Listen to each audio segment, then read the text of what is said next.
అందరికీ శనార్థులు మహానగర్ వార్తలకి స్వాగతం.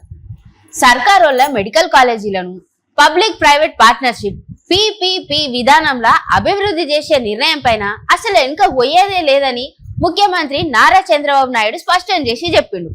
ఇది ప్రైవేటీకరణ కాదని, బెదిరింపులకు భయపడి మంచి నిర్ణయాలను ఆపే ప్రసక్తి లేదని తేల్చి చెప్పిండు. శుక్రవారం రోజు అసెంబ్లీలో సాగునీటి రంగం పైన జరిగిన చర్చల అదే సందర్భంలో ఆయనకి ముచ్చట్లన్నీ మాట్లాడిండు. పిపిపి విధానం వల్ల ఎవరికి ఎటువంటి నష్టం జరగదని సీఎం భరోసా ఇచ్చిండు.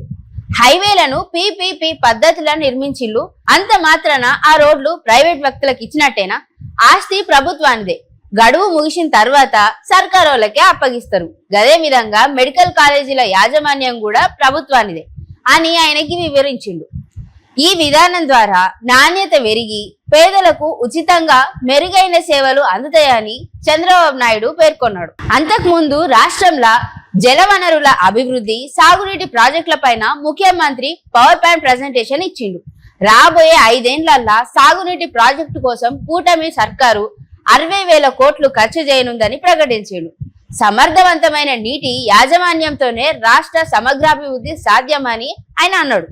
గత సర్కారు వైఫల్యాల వల్ల పోలవరం ప్రాజెక్టు తీవ్రంగా నష్టపోయిందని చంద్రబాబు నాయుడు చెప్పిండు. అక్కడ దెబ్బతిన్న డయాఫ్రమ్ వాల్ ను 1000 కోట్లతోని మళ్ళా కడతారట.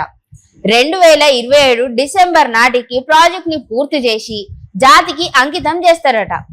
గతంలో వాళ్ళు 72% పనులు పూర్తి చేస్తే 5 ఏళ్లలో కేవలం 3.84% పనులు మాత్రమే జరిగినాయని చెప్పిండు.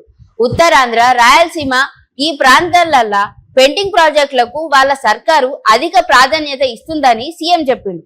ఉత్తరాంధ్ర ప్రాజెక్టుల కోసం 2097 కోట్లు, రాయలసీమ ప్రాజెక్టుల కోసం 7,803 కోట్లు కేటాయించి నిర్ణీత వ్యవధిలోనే పూర్తి చేస్తామని హామీ ఇచ్చిండు. హాంద్రివీణ ద్వారా కుప్పానికి నీరందించడం వాళ్ళ జన్మను సార్థకం చేసుకున్నట్టేనట.